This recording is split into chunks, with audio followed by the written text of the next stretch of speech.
السلام علیکم۔ آپ دیکھ رہے ہیں ادبی رنگ ٹی وی۔ کوہ قاف کا ذکر تو آپ نے بچپن میں بہت سی کہانیوں میں سنا ہوگا، جیسے ایک بادشاہ کی بیٹی محل کی چھت پر گھوم رہی ہوتی ہے تو ایک دیو اس کو اٹھا کر کوہ قاف میں قید کر دیتا ہے۔ بادشاہ مختلف ممالک کے شہزادوں کو اس مہم پر روانہ کرتا ہے کہ جو میری شہزادی کو واپس لائے گا میں اس کی شادی اپنی بیٹی سے کر دوں گا۔ تو ایک نیک دل شہزادہ بھی اس مہم پر روانہ ہوتا ہے۔ اس کی ملاقات ایک بزرگ سے ہوتی ہے جو اس کی نیک دلی کی وجہ سے اس کو ایک انگوٹھی دیتے ہیں، جس کی بدولت وہ فوراً قاف کی پہاڑیوں پر پہنچ کر دیو کو مار کر شہزادی کو آزاد کروا کر واپس اس کے وطن لے آتا ہے۔ اس طرح شہزادی کی شادی اس شہزادے سے ہو جاتی ہے۔ اس طرح کی ملتی جلتی کہانیاں آپ نے ضرور پڑھی ہوں گی، لیکن شاید آپ کو معلوم نہ ہو کہ کوہ قاف اصل میں ہے کہاں۔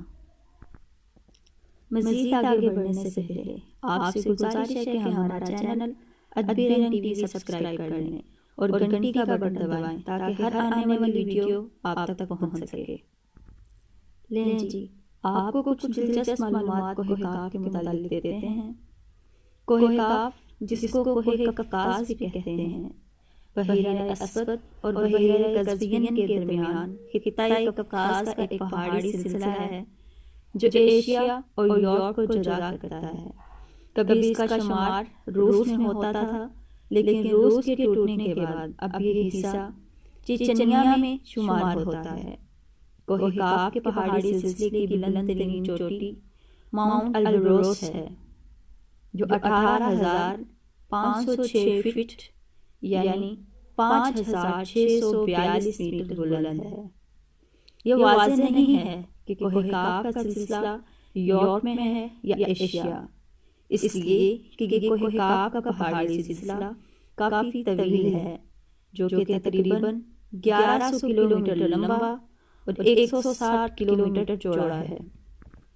کوہ قاف کے شمالی دامن میں واقع چچنیا کی چھوٹی سی جمہوریہ، اس کا رقبہ 15,000 مربع کلومیٹر ہے اور آبادی 10 لاکھ سے بھی کم، صدیوں سے روس سے نبرد آزما رہی ہے۔ کوہ قاف کا یہ پورا علاقہ 16ویں صدی سے صفوی ایران، سلطنت عثمانیہ اور زار روس کے درمیان کشمکش اور مارکوں کا مرکز رہا ہے، لیکن چچنیا کی عوام نے اپنی آزادی کی جنگ کا آغاز اس وقت کیا جب 18ویں صدی کے آخر میں عیسائی جارجیا نے ماسکو کے ساتھ اتحاد کیا اور چچنیا ایک طرف جنوب میں جارجیا اور شمال میں روس کے گھیرے میں آ گیا۔ قفقاز کا پہاڑی سلسلہ شمالی قفقاز اور ماورا قفقاز میں تقسیم کرتا ہے۔ شمالی قفقاز روس کی سرزمین ہے، جبکہ ماورا قفقاز میں خود مختار ریاستیں جارجیا، آرمینیا اور آذربائیجان واقع ہیں۔ قفقاز کے پہاڑ کافی ڈھلوان ہیں۔ اس پہاڑی سلسلے میں 5,000 میٹر سے زیادہ لمبے چند پہاڑ ہیں۔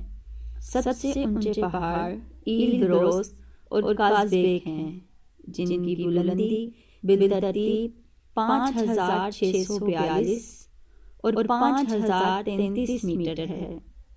ان پہاڑوں کی برف کی سفید چادر میں لپٹی ہوئی دو چوٹیاں ہیں۔ دراصل یہ پہاڑ مردہ آتش فشاں ہیں۔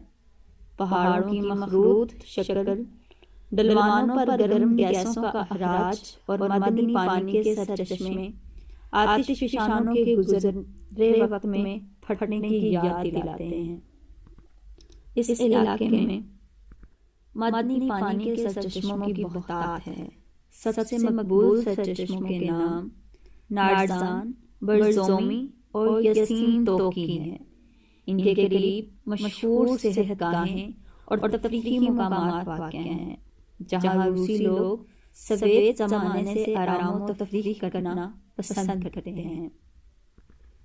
شمالی قفقاز کے حالات موسمی طور پر معتدل ہیں۔ اونچے پہاڑ گرم جنوبی ہواؤں کو وہاں نہیں آنے دیتے، جبکہ یوں ٹھنڈی شمالی ہوائیں اس علاقے تک نہیں پہنچتی۔ جاڑے میں شمالی قفقاز میں کڑاکے کی سردی نہیں پڑتی، اور گرمیوں میں دریائے کوبان کی وادی میں چاول جیسی فصل اگانے کے لیے سازگار حالات ہیں۔ وہاں سے شمال کی طرف چاول اور کہیں نہیں اگایا جا سکتا۔ شمالی قفقاز میں بہت زیادہ گلیشیئرز موجود ہیں، اور موسم بہار میں جب ان کی برف پگھلنے لگتی ہے تو مقامی دریا پانی سے بھر جاتے ہیں۔ اس لیے اس سوکھے علاقے میں پانی کی قلت کا مسئلہ کبھی پیدا نہیں ہوتا۔ شمالی قفقاز کے سب سے بڑے دریا کوبان اور تیریک ہیں۔ قفقاز صحت بخش ہوا کا ایک ذخیرہ ہے، اور اس کے مناظر کو بے حد حسین قرار دیا جائے تو مبالغہ نہیں ہوگا۔ روس کے کوہ پیماؤں کو قفقاز سے بڑا لگاؤ ہے۔ اکثر کوہ پیمیاں ایلبروز کو سر کرنے کی کوشش کرتے ہیں۔ قفقاز کی وادیوں میں کوہ پیماؤں کے کئی کیمپ اور مقام تبردہ اور دومبئی میں پہاڑی اس کی انگ کے اڈے قائم ہیں۔ شعبہ سیاحت کے لحاظ سے قفقاز کے پہاڑی سلسلے کی صلاحیات یورپ کے کوہ آلپس سے کچھ کم نہیں ہے۔ پاکستان، ہندوستان اور ایران میں کوہ کاف کے متعلق جنوں اور پریوں کے بے شمار قصے مشہور ہیں، جو نہ صرف عوام میں سینہ بہ سینہ منتقل ہوتے رہے ہیں بلکہ بچوں کی کہانیوں میں باقاعدہ لکھے جا رہے ہیں۔ ہو سکتا ہے کہ اس میں کچھ صداقت بھی ہو سکتا ہے کہ یہ ویران جگہ جنات کا مسکن ہو، لیکن تصدیق کرنا مشکل ہے۔ باقی اللہ ہی بہتر جانتا ہے کہ اس میں کتنی سچائی ہے۔